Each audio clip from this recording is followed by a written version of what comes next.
Dan Dan, chapitre 186. Bah écoutez, c'était de la pure folie encore une fois. Et pourquoi c'était de la pure folie? Eh ben déjà graphiquement, j'ai pris une claque dans ma gueule. Yukishiro qui se met au piano avec cette double page en fisheye, c'était génial, complètement génial. Alors, pour ceux qui savent pas ce que c'est que le fisheye, on va expliquer brièvement, c'est cette vision que vous avez quand vous regardez à travers la lorgnière de votre porte de chez vous. Vous avez un espèce de gros plan déformé avec un grand angle. Ça, c'est du fisheye. Voilà, c'est cette vision-là. Du coup, dans ce contexte, on nous met au plus près de Yukishiro qui se met au piano, avec toute cette structure déformée à l'arrière en grand angle, et cette vision est sublime, incroyable. C'était une idée de génie de faire ça comme ça. Bon, le prof... comment il s'appelle? Murakami. Lui, il me dégoûte toujours autant. En plus de voir que là, il est pas seul dans l'appartement, ça me dégoûte encore plus avec le chantage de l'autre nana qui, à mon avis, l'a forcé à être habillée en bunny girl. Franchement, j'ai hâte qu'on lui casse la gueule à ce mec-là. Par contre, le papier qu'elle tient dans son dos, c'est l'argent qui lui dit justement qu'il lui donne pour les frais pour prendre soin de sa mère, ou ça n'a strictement rien à voir? Je me pose la question. Après, très honnêtement, un truc encore con et que j'aurais dû y penser, mais les lutins qui fabriquent un piano, bon certes, je m'y attendais pas. Mais en même temps, c'est tellement logique. Parce que c'est vrai que elle est pianiste à la base. Et à partir de ce moment-là, quand j'ai vu le piano, je me suis dit, mais oui, Yukishiro, elle va faire un duo avec Rin. Et en plus, ça va peut-être permettre, vu qu'on en parlait au chapitre d'avant, d'éveiller son fameux Idol Power. Eh ben, non. En fait, c'est pas ça du tout qui se passe à la fin. je me suis foiré quand j'ai eu cette impression. Mais ça vous l'a pas fait, vous? Quand vous avez vu le piano et vous avez dit « Ah ouais, tiens, on chante ensemble. Ah ouais, ça va augmenter son Idol Power, sa puissance et tout. » Là... Bah non. Bah non, t'as foncé dans le mur. On t'a ouvert une porte, en fait, en te disant « Tiens, regarde, c'est par là. Vas-y. Il y a un mur en face. » C'était ça, totalement. Et voilà, et c'est pas ça qui se passe à la fin. Bon, bah voilà, tu t'es fait avoir comme un bleu. En fait, son pouvoir de base, qui n'a rien à voir avec les lutins, hein, je le rappelle, les lutins, c'est un pouvoir prêté par le couteau, hein. On est bien d'accord. D'ailleurs, est-ce que c'est un pouvoir qu'elle va garder, qu'elle va conserver ou pas? Ça, je ne sais pas.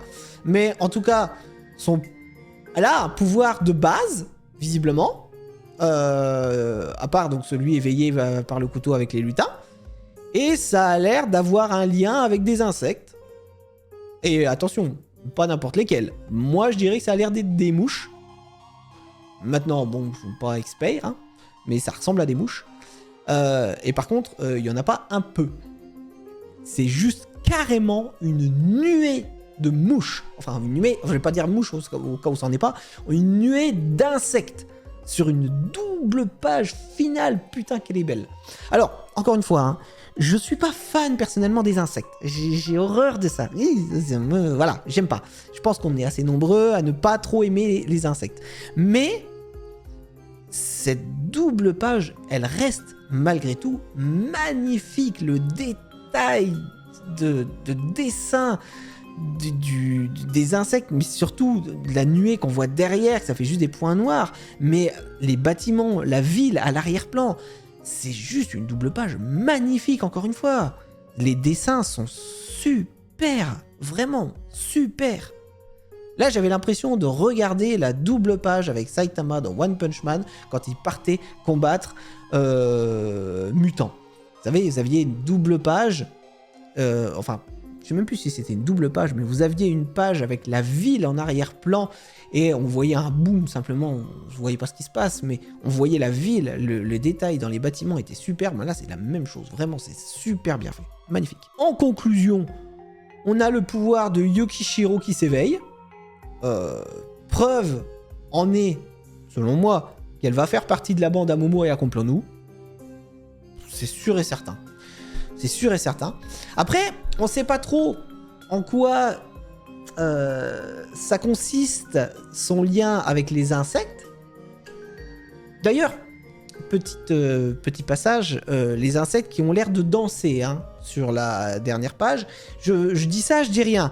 Allez revisionner la dernière page.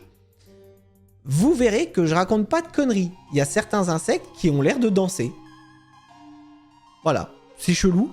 Après, comme j'ai dit, hein, je dis ça, je dis rien. Le prof qui se planque, mais à mon avis, du coup, bah, qui va se faire avoir ou repérer par les insectes. Après, je sais pas trop comment, mais à mon avis, on part dans ce sens-là parce que là, les insectes sont dans la ville. Donc, je pense que les insectes vont partir en repérage et vont le localiser. Après, comment ils peuvent transmettre à Yukishiro le fait qu'il soit quelque part, ou alors ils vont l'attaquer, j'en sais rien, je sais pas comment ça va se passer. C'est ce qui est génial, c'est qu'on sait jamais de toute façon ce qui va se passer dans ce manga. Mais voilà, à mon avis, il va être repéré.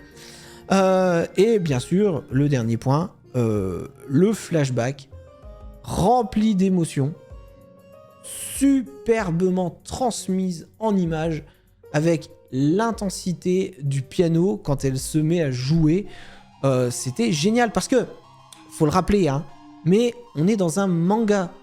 Un manga, c'est du papier, c'est des images. Alors transmettre une émotion auditive, sonore, dans une image qui ne comporte pas de son, ben c'est pas facile. Et là, je trouve que c'est vraiment bien fait. J'ai hâte de voir en animé, hein, parce que franchement, là, ça sera le contraire. C'est-à-dire que ça sera... Le plus dur, ça sera de mettre du son sur quelque chose qui n'en contenait pas, mais qui donnait l'illusion d'en avoir. Vous voyez un peu tout le paradoxe du truc. Mais après, ça a déjà été fait dans la saison 1, ça a été fait d'ailleurs de façon admirable, je trouve, sur l'enlèvement de la gamine de la crossoyeuse, qui était d'ailleurs passage tout en larmes et en musique, et j'espère que on aura ce même genre d'émotion ici. Parce que ça avait été vraiment une émotion intense, j'en avais les larmes aux yeux, je m'en rappelle. En bref, écoutez, un chapitre génial, qui ne déçoit absolument pas, contrairement à One Punch Man, qui n'est que déception actuellement. Mais ça, bon, on aura l'occasion hein, d'en reparler, croyez-moi. Voilà. Allez, merci d'avoir suivi cet épisode. Sur ce, à très bientôt. Ciao.